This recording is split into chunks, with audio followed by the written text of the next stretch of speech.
Test one day ఫార్మాట్లలో గుత్తాధిపత్యం చలాయించే Australia జట్టుకు పొట్టి cricket బలహీనత ఉంది. ముఖ్యంగా టీమిండియా ఎదురైనప్పుడు ఆ బలహీనత మరింత ఎక్కువ అవుతుంది. 2007 నుంచి భారత్తో ఆడిన 32 మ్యాచ్ల్లో ఆసీస్ కేవలం 11 మ్యాచ్ల్లో మాత్రమే విజయాలు సాధించింది. ద్వైపాక్షిక సిరీస్ల్లో అయితే ఆసీస్ రికార్డు మరింత చెత్తగా ఉంది.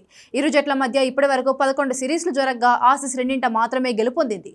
గత రికార్డులను చూస్తే కంగారులు పొట్టి క్రికెట్లో అంత తోపులు కాదని తెలుస్తోంది. భారత్ ఆసీస్ జట్ల మధ్య తొలి అంతర్జాతీయ టీ20 మ్యాచ్ 2007లో జరగ్గా 7 వికెట్ల తేడాతో టీమిండియానే గెలిచింది. ఆ తర్వాత 2008 ఫిబ్రవరి 1న మెల్బోర్న్ వేదికగా జరిగిన వన్ మ్యాచ్ సిరీస్లో ఆస్ట్రేలియా 9 వికెట్ల తేడాతో గెలిచింది. 2012 ఫిబ్రవరిలో ఇరు జట్ల మధ్య తొలి మల్టీ మ్యాచ్ సిరీస్ జరిగింది. ఆస్ట్రేలియాలో జరిగిన ఈ సిరీస్ 1-1తో డ్రా అయింది.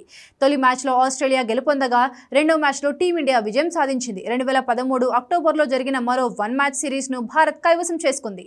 రాజ్కోట్ వేదికగా జరిగిన మ్యాచ్లో టీమిండియా 6 వికెట్ల తేడాతో ఆసీస్ను చిత్తు చేసింది.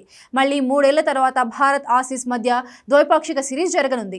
ఈ ఆస్ట్రేలియాలో జరిగిన ఈ 3 మ్యాచ్ల సిరీస్ను టీమిండియా 3-0తో వైట్ వాష్ చేసింది. ఈ సిరీస్లో విరాట్ కోహ్లీ చెలరేగిపోయాడు. 3 మ్యాచ్ల్లో హాఫ్ సెంచరీలు బాది టీమిండియా గెలుపులో ప్రాధాన్యత పోషించాడు. తర్వాత 2017 అక్టోబర్లో జరిగిన 3 మ్యాచ్ల సిరీస్, 2018 నవంబర్లో జరిగిన 3 మ్యాచ్ల సిరీస్లు 1-1 సమమయ్యాయి.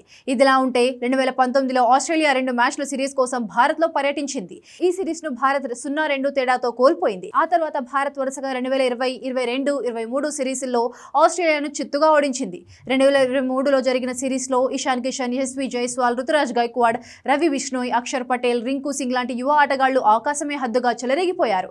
ఫలితంగా భారత్ 4-1 తేడాతో ఆసీస్ను చిత్తు చేసింది.